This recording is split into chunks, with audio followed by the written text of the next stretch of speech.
Hey everybody, this is Muffin with the Daily Biker Podcast. Just here to let y'all know the opinions and ideas expressed in this show are those of the hosts and their guests, not to be confused with their partners and sponsors.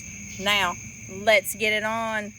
Hey guys, this is Sean from the Bikes and Beards YouTube channel, and you guys are listening to the Daily Biker Podcast. You're gonna love it.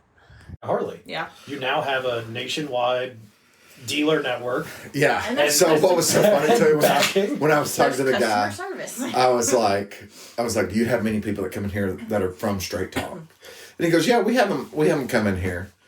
And I was like, yeah, I've had Straight Talk for 11 years. He goes, yeah, I don't think we've ever seen someone come in here that's had it that long. Yeah. Because we've had it so long that when we got it, the only way to buy your phone was at Walmart.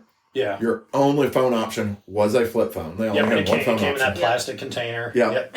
And it was $30. That's not... It was $30. I forgot to do my thing.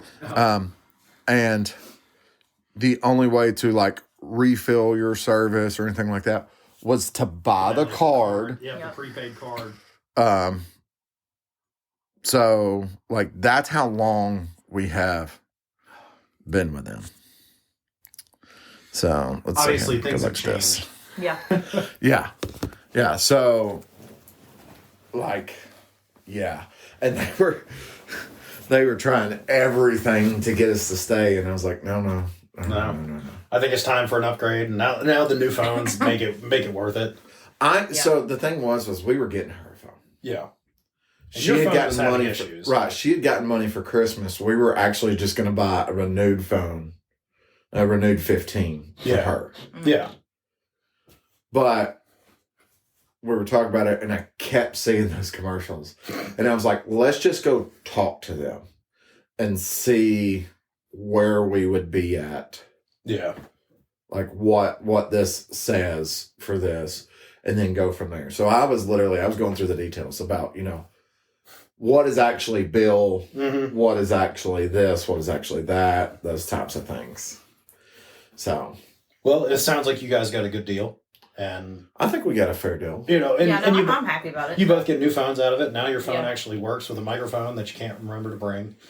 Well, no, that's in my office. I meant to bring the other mic to see if the other mic would work.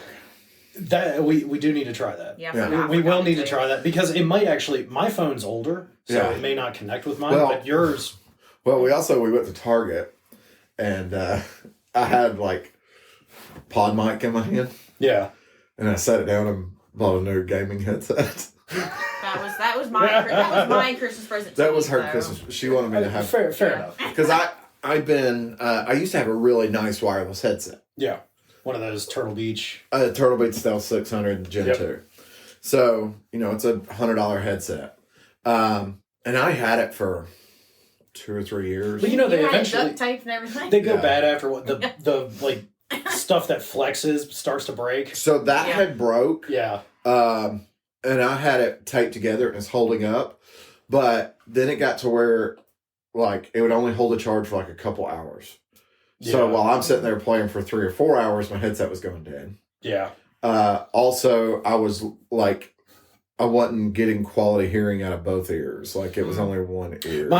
I had actually probably the same generation of Turtle Beach. I can't remember exactly the model, and it started doing like weird, like the sound was coming from the wrong side. Yeah. The pads were starting to go bad. Well, you want to know what I bought? What? Because they still sell the 600 Gen 2. Oh, did you buy another set? No. Oh. No, I made a She made me upgrade. What'd you get? The Stealth 700 Gen 3. There you go. Dude, that thing is metal. See, that's how it should. Nice. The exterior ear cups are plastic, but everything inside the ear cups are metal. Like the arm is metal, and then it has padding over the top of it. Not only that, between like matches, I have it also Bluetooth to my phone. So if I get on there while we're in the lobby waiting for a game to start and I'm looking at videos on my phone. So it's playing through I'm hearing this, but I'm also hearing them. That's awesome. So like last night I died in one of the matches and I just sat there and like muted my mic and started watching videos. Wait, you didn't want to criticize them while you were... No, Hey, that's the fun part, man. It is, but one of the guys I like to play with does not take criticism very well. He's over there. Over where? Like right there in front of you. That's my problem. I'll take part of the blame because I'm the one that, like, I guess he's very analytical. Yeah. And when I say someone's over there, like, what direction? Yeah. Okay. To the point, though. 2 o'clock, you idiot. 2 o'clock. Well, to the point of where, like, if we're having to be somewhere and we're back to back, yeah. and he says, you look south and I'll look north, and I'll go, okay. And I go, we have guys coming, and he'll go, where? And I'll go, I'm looking south. I'm looking south. Exactly. Like, that's where I'm at. I'm going, I'm looking south. I'm like, behind you. Where behind me? The direction I am looking. Like, that conversation happens, and I'm sure she hears that conversation. Yeah, it's hilarious. So, yeah. Yeah. It's entertainment for me. But that's okay.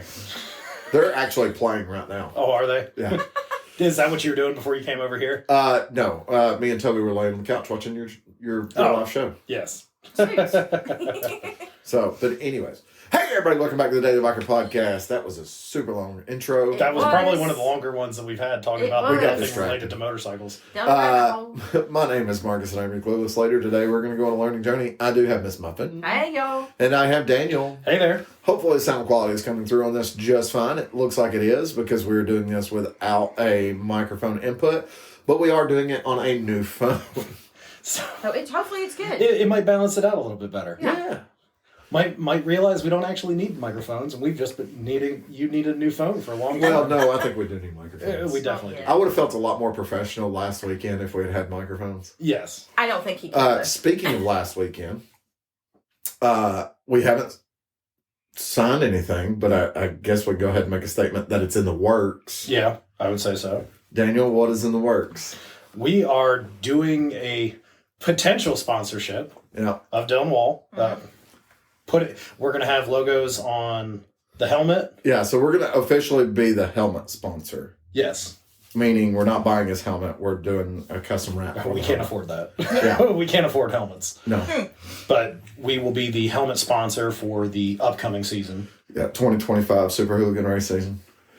So looking very much so forward to seeing our logo out there. Oh, yeah. Yeah. Yeah, because our logo will also be on his shirts, his sweatshirts. We got to get him a hat. So whenever he's doing the interviews and the official interviews or official photos, or if he wins a race and he's on the podium, he puts on his hat. Daily Biker Podcast. So some people were like, because I'm going to be honest, and Dylan will be honest with you too. He's not the number one rider on that track. He's a good rider. He's not the number one rider on that track, but he doesn't care to have to be the number one rider. Yeah. He loves racing. He loves the sport, and he wants to be a good steward for it. And that's exactly how we feel about motorcycles. So, and we talk on here about being good stewards of the motorcycle community and what it means to be a member of that community and those types of things. So, it's kind of a good little match there. Absolutely. And if you haven't listened to the last episode, take a listen. Super chill, awesome to talk to. Yeah. I mean, you only heard a snippet of our conversation with him. We were talking to him before and after. Yeah, and you can follow him on Instagram at wall.519. But also, it gives us something else, too, that we can do when we're talking to friends. That we sponsor a Super Hooligan rider. Yeah, we sponsor a Super Hooligan rider. How cool is that? That was one of the primary reasons. We're like, we don't care if we get any more listeners. We can say that we're sponsoring a racer. Yes. So this whole thing came about because we've made friends with Dylan. Yes. So it's not like anything like that. The sponsorship level, honestly, some of y'all listening to this, if you knew what the sponsorship level was, you'd been like, I'd do it too. So Jim Bob's bait and tackle. Yeah, pretty much. So, but yeah, it's just waiting to get some information through. She actually, Catherine texted me just a few minutes ago because she's got a Sportster tank set that's that exact yellow and black Oh, that's awesome. As Ben's old bike, Amy's new bike. Yeah. So. Oh, cool. Yeah, I don't know if I told you that. So Ben won the soft tail. Well, I thought you had mentioned something. I thought and we were talking about that. He had to give it away. Yeah. He gave it to Amy. Okay. I thought I heard something about that. I don't know if it was from you or somebody else. And Amy rides all the time because you see her Sportster out there all the time. Absolutely. So, but anyways, we were propositioned.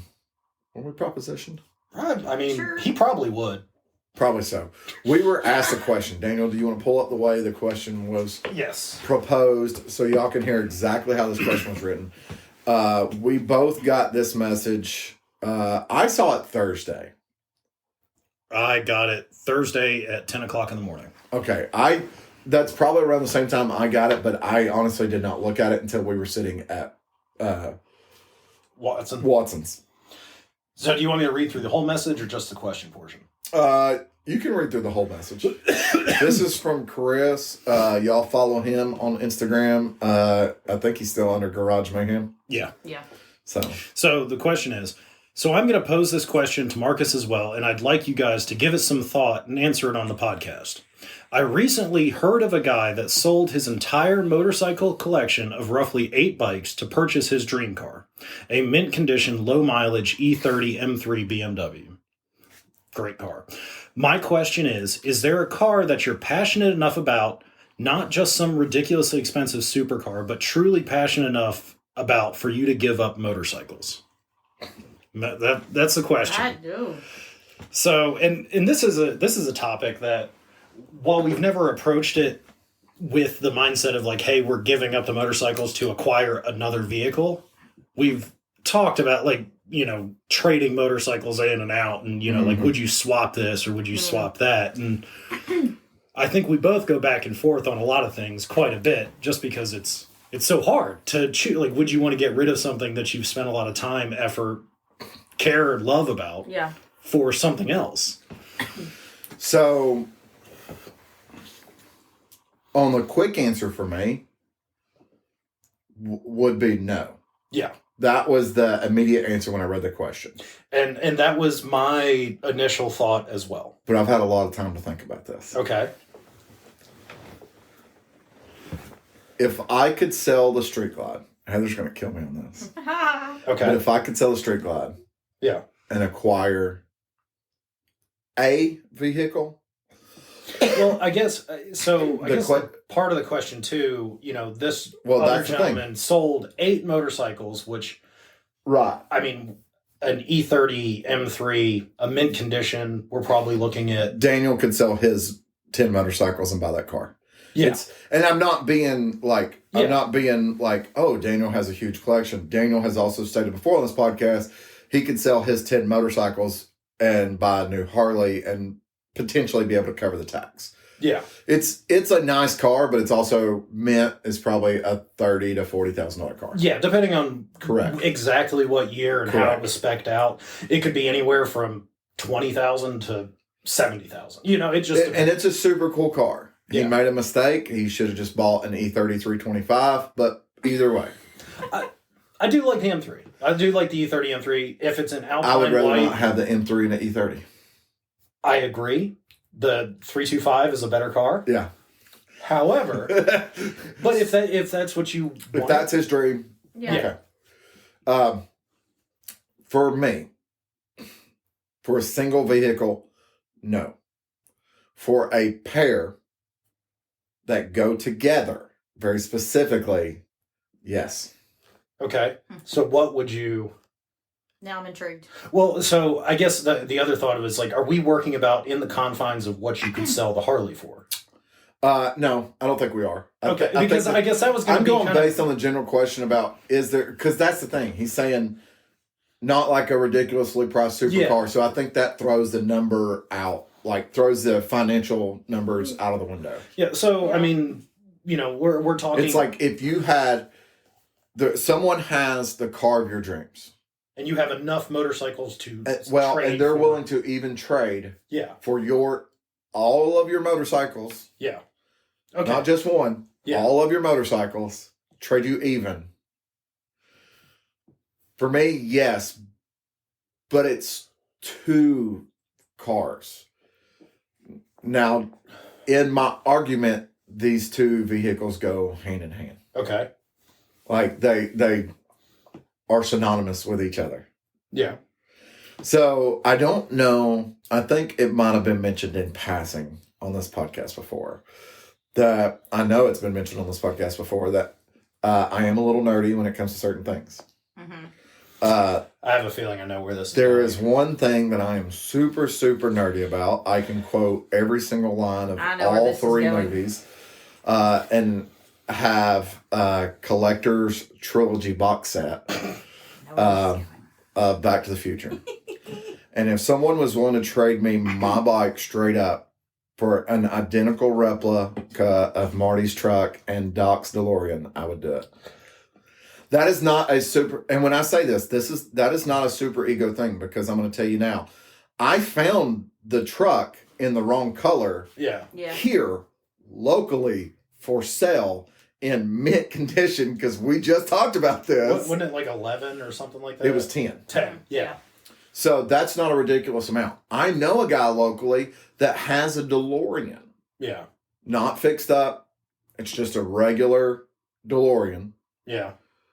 And I think he put like 11 in that and has a really nice car. He paid less than that, but he's got a really clean car with like 11 in it. I mean, that's typically, like, you see the DeLoreans out there for that. So that's what I'm saying. Like 100. It's another one of the... Throwing price out the window. I realistically, for what I feel the value of my motorcycle, could get both of those vehicles.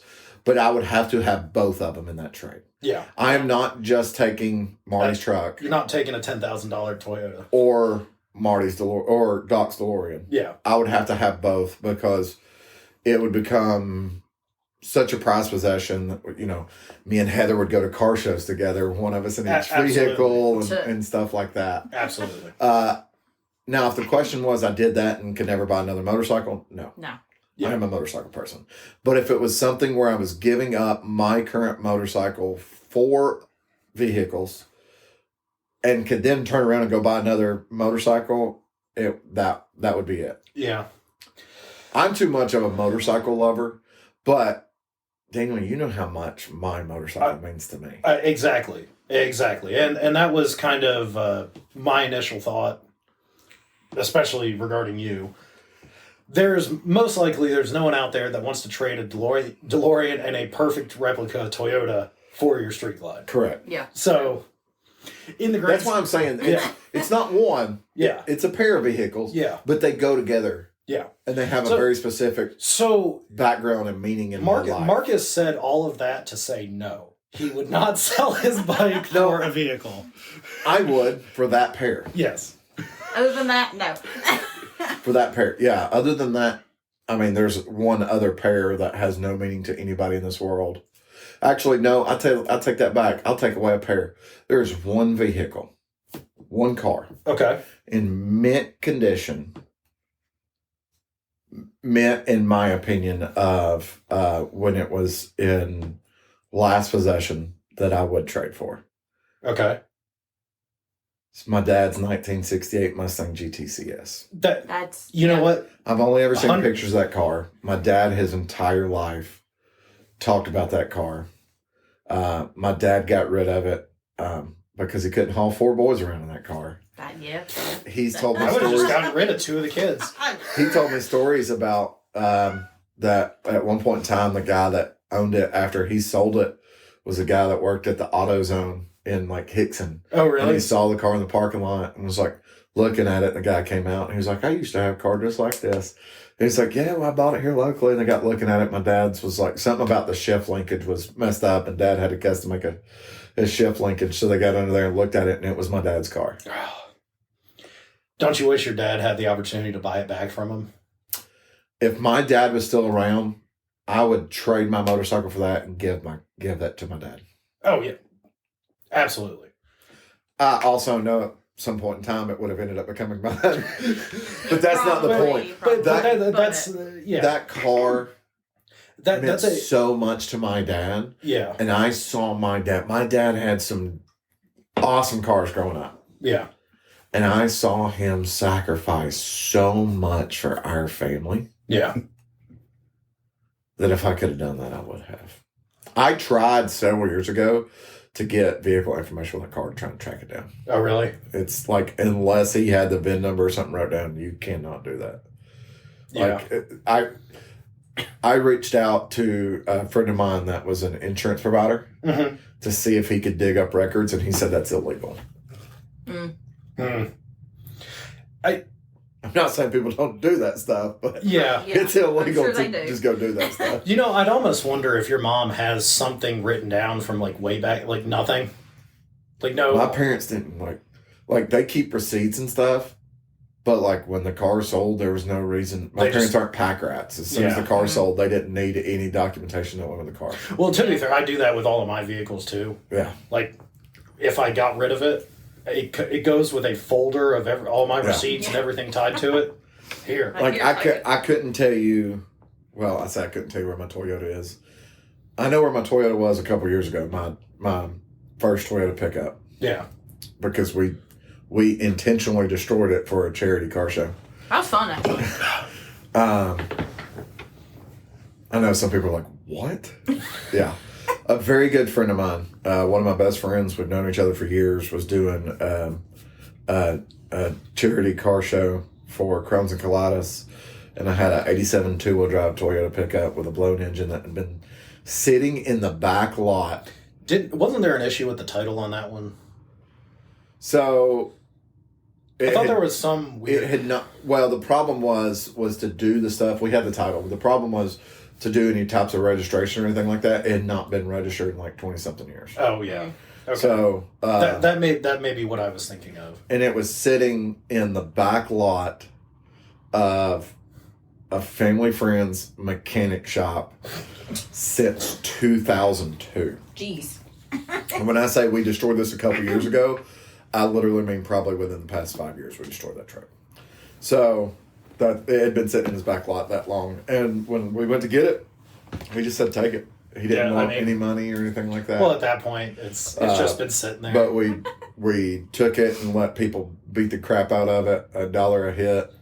Which is fun. $5 for 10 hits. I mean, at that point, it was basically a junkyard car. It wasn't ever going to get back on the road. Yeah, it was all the money went to help with Crohn's and Colitis. That's awesome. So that's a good thing for it. Like, I don't know where that stuff is. I know where the truck is, or I know where it went to. I don't know where it is now. We took it to a junkyard. We took it to Buffs, and Buffs isn't even there anymore. No. It's on its way to China. Probably so. Terrorists are going to be driving it.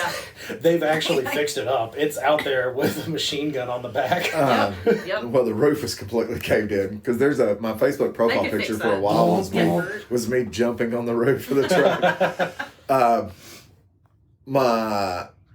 The turtle. Last person I know that had the turtle was Ronnie Hinkle.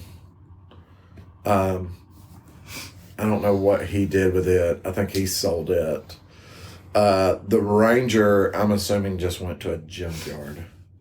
Oh, the Ranger. No, that's in the valley right now. That's on a TikTok video somewhere. The Jeep, I yanked a buddy's arm off when he offered to buy it from me. That's probably cash for it. Junkyard somewhere. And the Dakota, I could care less what's that. Yeah.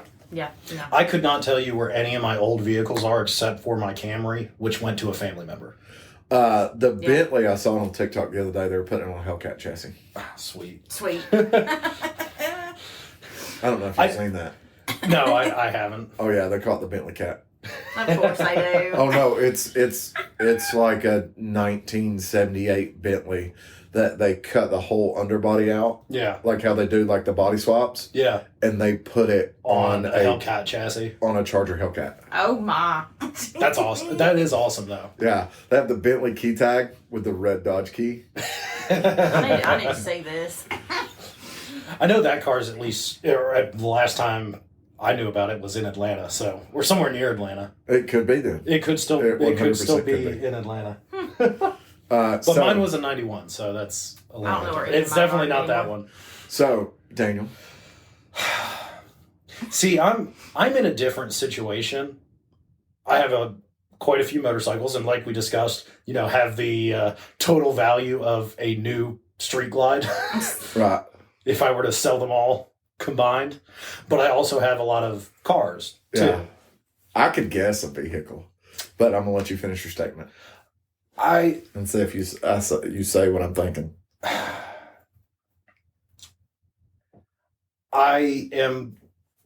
I'm going to say this. I don't think there is a specific vehicle that I couldn't just buy with money that I would get rid of all the bikes for, because I couldn't replace the bikes. My statement still disagrees. Okay. What would be your statement? A mint, like if it was never sold, still sitting on sales floor. Okay. Clown shoe. You're not saying, I'm not saying money can't buy it, but you're not going to. You wouldn't pay that for a car. No. I would not pay. I would not pay what the current price. I mean, a regular clown shoe is what, 50? Yeah, nowadays, the 3 liters are about 45, 50 if they're adequate. Showroom brand new, been sitting there with plastic still on the seat. Z3M coupe. That's what, $100,000? Yeah. If someone came up and showed me that car and said, "Hey, I will take all of your motorcycles. I'll trade you even. No taxes, nothing. Here's the title. It's yours." It would be a very hard decision. You'd have to think about it. That is the one car that Daniel has, for anybody listening, that's the one car that Daniel has always wanted since it came out and has never even really had the opportunity to buy, just because when... Because I've had a Z4 coupe. Right, just because when the opportunities were there, the finances weren't there. Yeah. And once the finances were there... Back when I was 10 years old, I didn't have about $40,000 to buy a car. Not that, even when you were in your college years. Yeah. You know, they were affordable, but they were 20 to 30. Yeah, I was going to say 30-ish. Yeah. And they were everywhere for the most part, but you didn't have 30 grand to buy a car. No, I did not. And now you have that 30 grand to buy a car, but it's no longer 30 grand. That is true. Well, and that another car that we have talked about, my Ferrari 355. Yeah. That I have always wanted a 355. Not an expensive car, so don't get it twisted. It's not like some super expensive supercar. It's probably, honestly, the clown shoe that I said sit in showroom floor condition probably costs more than that 355. Yes. Yeah.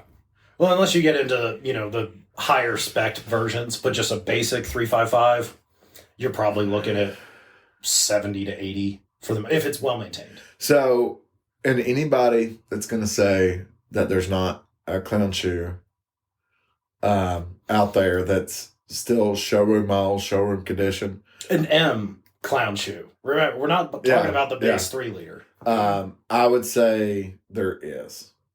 It's probably sitting in a museum. Yeah. Then again, it could be a car lot, because I don't think anyone knew that there was a showroom stock Cobra R sitting in a showroom until some lady in her minivan backed through the front window of a car dealership into it. That was a $200,000 car. Oh, so and she hit it with her Kia. Yeah. That's Kia people. Damn Kias. I mean, she literally hit, and when I say $200,000, at the same time, it's irreplaceable. Yeah. Well, and see, that's kind of, and that would be my issue, getting rid of my motorcycles. Yeah. But they're out there. None of your motorcycles are... They're irreplaceable in your opinion? Yes. But none of them are... Well, anything can be replaced with enough money. Well, that's true. None of them are at an irreplaceable level where you couldn't find one relatively quick. Yeah. That, obviously, I can go get a new KTM right now. I could go to the dealership and buy a new 390. Yeah. I see ZRX. We know where a mint and black Valkyrie is. Pete's buddy in Texas has one, remember? Oh, yeah. Yeah. Whether he wants to sell it or not. Yeah, that's a different story. I could find one. I could. They're definitely out there. They're not. I can go get another ZRX. I'm not to degrade your collection. I can go buy another streak. It's kind of like they're still they're still out there. They have such a place in your heart that they're irreplaceable. Exactly. But none of those are so special that they're not replaceable. Correct. So, back to the question. I still wouldn't do it. Really? Nope. I wouldn't do it. I have my Z4. I don't need it. I don't need a Z3M. I'd love one. I would absolutely love a Z3M coupe, the clown shoe. But I have my Z4. I'm perfectly fine. I'm perfectly content with the vehicles that I have. And it's chocolate's going down the wrong way. Don't die. Don't die. She's getting me a drink. Just hold your breath for a second. Don't die. The podcast ends right here. We didn't actually need that sponsorship. Wow. I just need something to drink. Yeah. As much as I would want one, it would be, if I ended up doing it, it'd be something that I'd have to sleep. It wouldn't be like an immediate, like, yep, here you go. It would definitely be going back and forth. And the other I'm going to throw financial numbers at it. You ready? Okay. 23 window bus. I've had a Volkswagen bus. 23 window? No. I would be perfect. Some electrolytes. As much as I'd love another bus, I'd be perfectly fine never owning another one. But a 23 window. Yeah, I am very well aware. Daniel, how much is a regular Volkswagen bus? Right now, if you want to go out and buy a nice Volkswagen bus, how much is it? One that's in usable condition, probably partially updated. 30. Okay. 30. Same condition, 23 window. How much is it? The last one that I saw was up there at like right around 100. Fluffy bought one. Oh, really? Yeah, 192,000. It's not something I've kept up with. I haven't. I knew they were up That's there. that one that sold at Barrett that everybody went crazy about. Oh, yeah. Fluffy bought that. Awesome. Super awesome. But I liked my Volkswagen bus when I had it. And, you know, I should also say this about like the 355 and the Z3M coupe. If I owned one, I feel like there's the potential that I'm going to be disappointed by it too. Never meet your heroes. Yeah. Yes. Yeah. I think you can understand that. So here's the thing for me with like the DeLorean. I know it's a piece of shit. It came out. Yeah. I'm not getting it as a driver. Yeah. I'm getting it as a showpiece. True. The Toyota I would drive.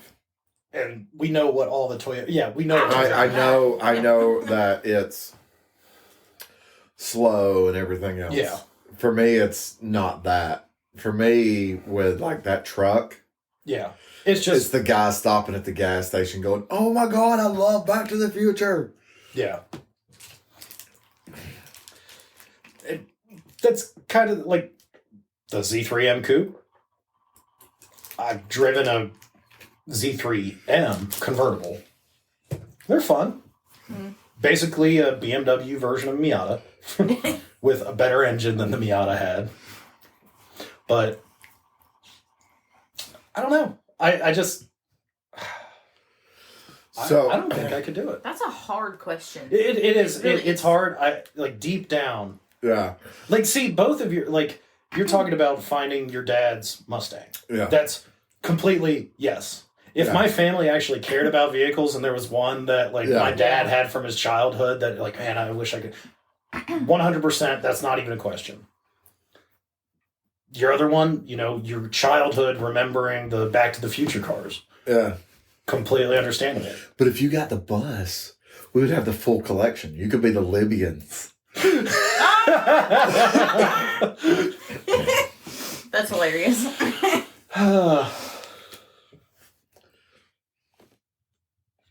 Lord help.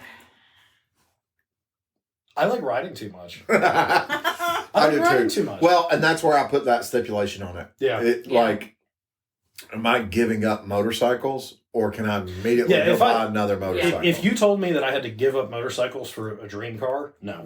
Not even a question. I guess I'll say this on here so some people understand, because I don't think I've ever talked about this on here, about why my Street Glide is so sentimental to me. Oh, it's sentimental to both of us. Correct. Well, for the same reason. Yeah. So, I had motorcycles long before the Street Glide. Y'all have heard me talk about going 22 months with only having the 599, which wasn't running the rain. And I've had some cool motorcycles and stuff like that. Life was going great for Muffin and I. We both had really good jobs. We had just got married. Life was fantastic. We were living high on the hog. At the time period, what money we were making was pretty decent money. Yeah. Especially for people in their 20s and don't know what life was like where you were at, but like we were renting a duplex and it was $600 a month. So like I could almost pay my entire rent with one of my paychecks. Yeah. I basically have four, we'll call it four a month, plus Heather was making money. Exactly. Like we had... You were doing fine. Yeah. Perfectly fine. And then everything came crashing down. I don't mind automation. I think automation is the way of the future. But automation did ruin our lives for a little while. It eliminated my job and it eliminated Muffin's job at this company inside of about a month and a half of each other. And times got tough. We had, right before the elimination, we had moved. We were in the process of buying a house. We had some people that we knew that were given a house. Their grandmother passed away, and they were given a house. So they were moving. And their house that they currently had, they needed to sell. And nobody was really buying houses or anything like that at that time. So we were offered this house on a 3-year rental agreement with a purchase at the end of the 3 years.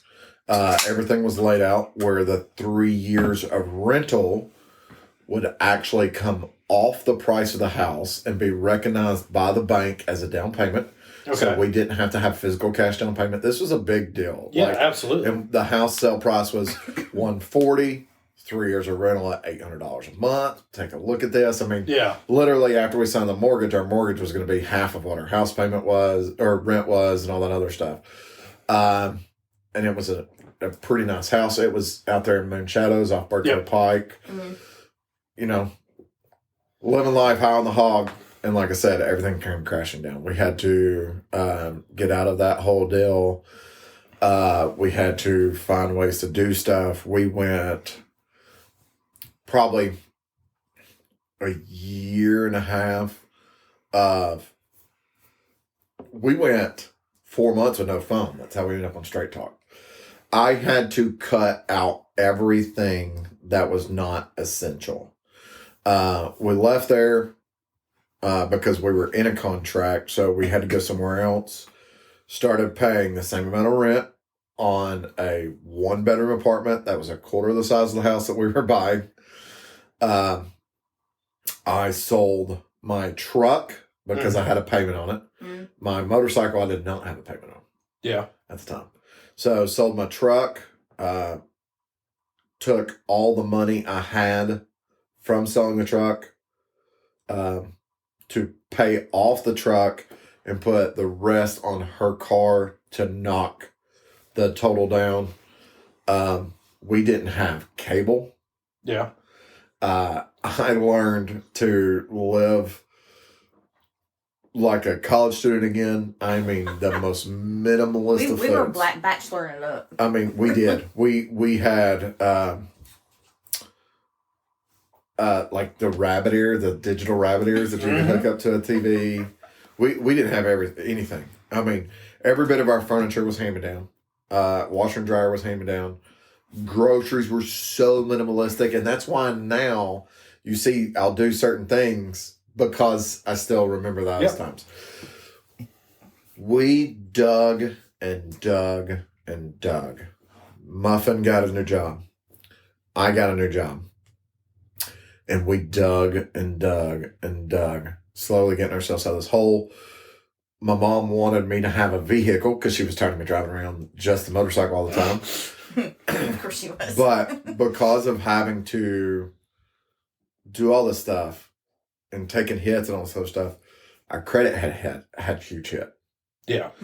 So, and this kind of is a story of how important motorcycles are to me, because since I bought my first motorcycle when we were high on the hog, I have never not owned a motorcycle. True.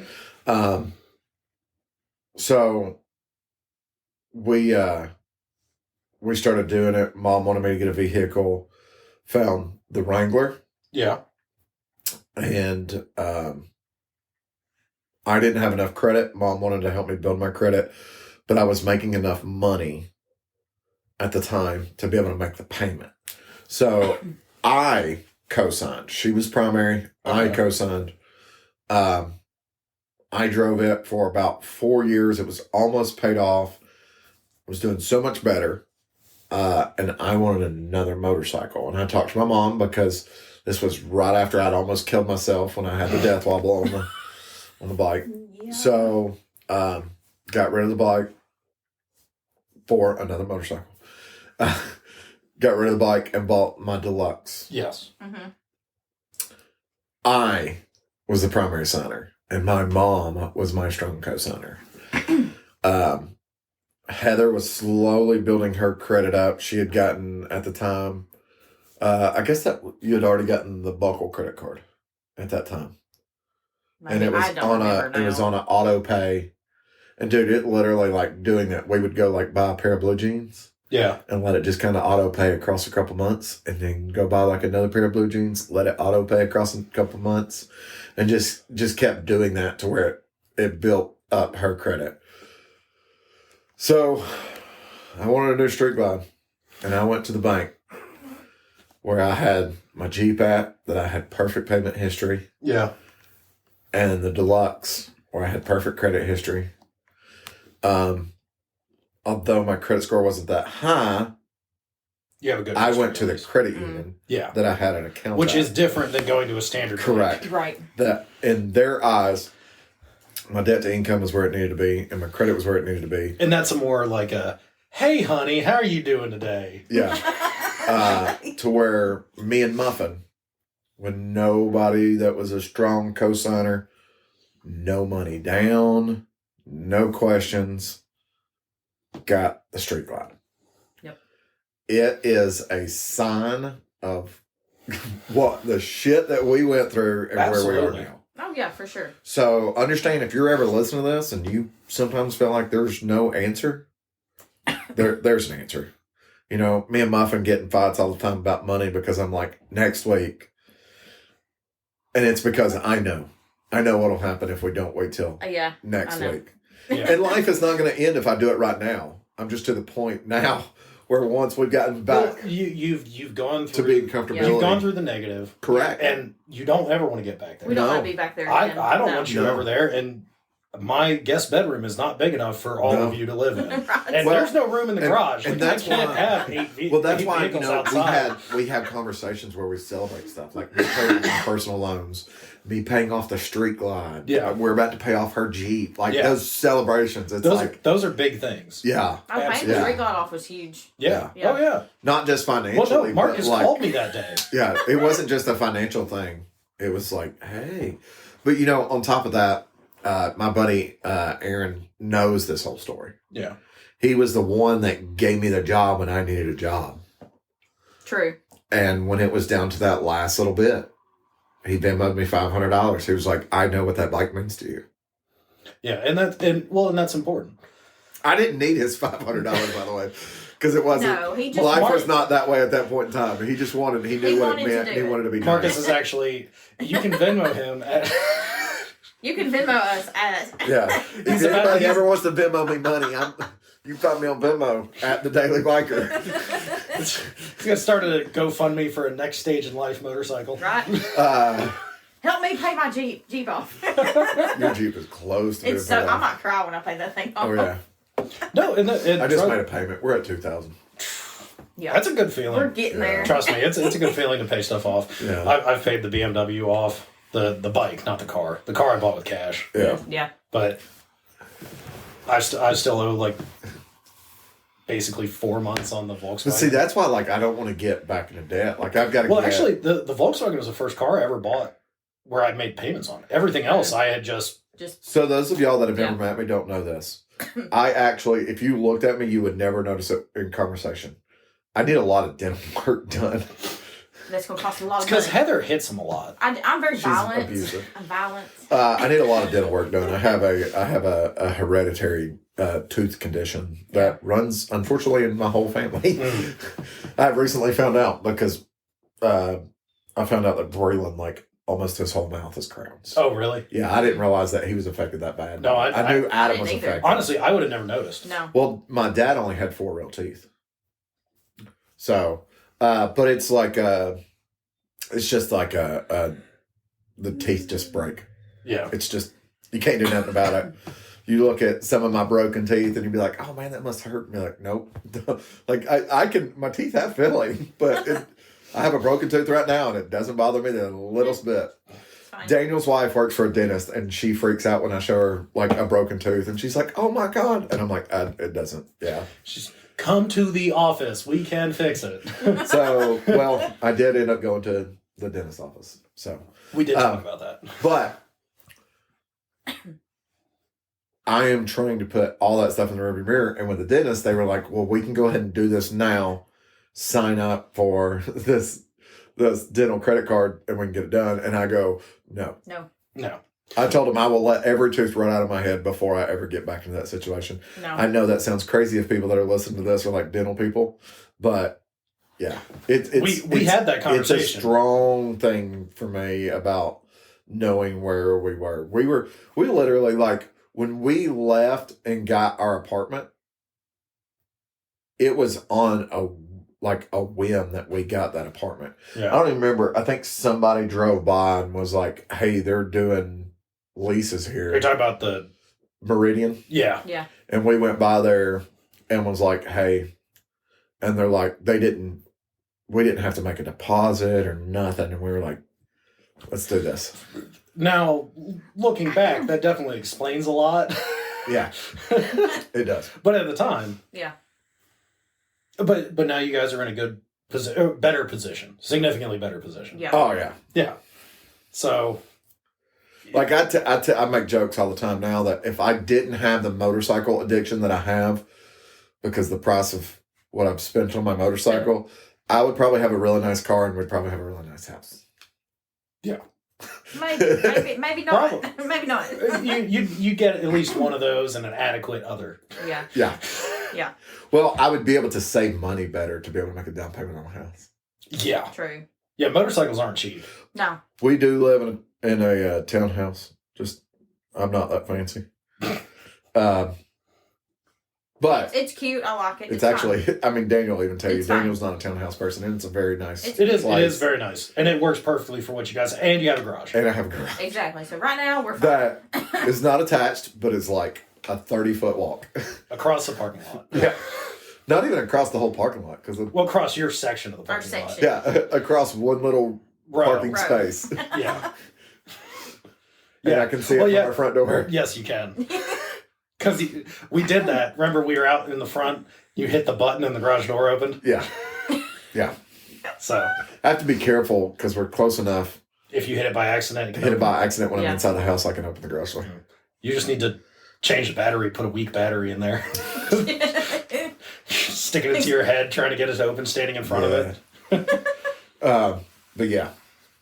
So that is why the motorcycle is important. Yeah. Chris, just so you're listening, that's why my motorcycle means so much to me. It's nice to have something in your life with so much importance. It's a monument of what you came over. Yeah. True. Which is important. Mine are just because I like things. I collect hobbies. You do collect hobbies. And on that bombshell. Hey everybody, this is Sean at White Lightning Harley Davidson. I want to thank you for listening to the Daily Biker Podcast. You can reach the podcast on Facebook or Instagram at The Daily Biker, or you can email the podcast at thedailybiker@gmail.com. Be sure to keep an eye on White Lightning Harley Davidson's social media pages for the most up-to-date information on all our events and where you can find the boys.